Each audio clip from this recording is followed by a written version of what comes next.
আমাদের প্রত্যেক দায়িত্বশীল ভোটে বা ভাইদেরকে জানাই আন্তরিক মোবারকবাদ এবং শুভেচ্ছা। এই ভোটে আমাদের সামনে সংক্ষিপ্ত আকারে বক্তব্য রাখবেন ইসলামের এবং বাংলাদেশ টিভি সরকারের সংগ্রামী সাংগঠনিক সম্পাদক এমদাদুর রহমান।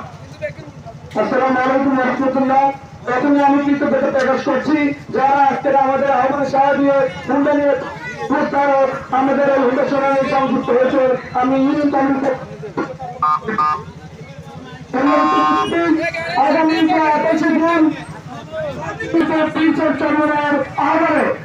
28 জুন যে মত সমাবেশের ডাক দিয়েছে এটা মতে ইসলামের সারা বাংলাদেশের আগামী 28 জুন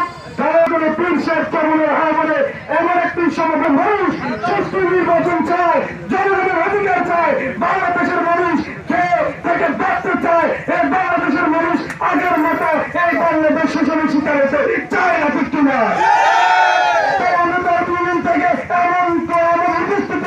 জনসাধারণকে নিয়ে যাতে করে ঢাকা শহরের মধ্যে 9 মন্ডল ইউনিয়নের মার্কা খাট থাকা সবকিছু সারা ঠিক কিনা?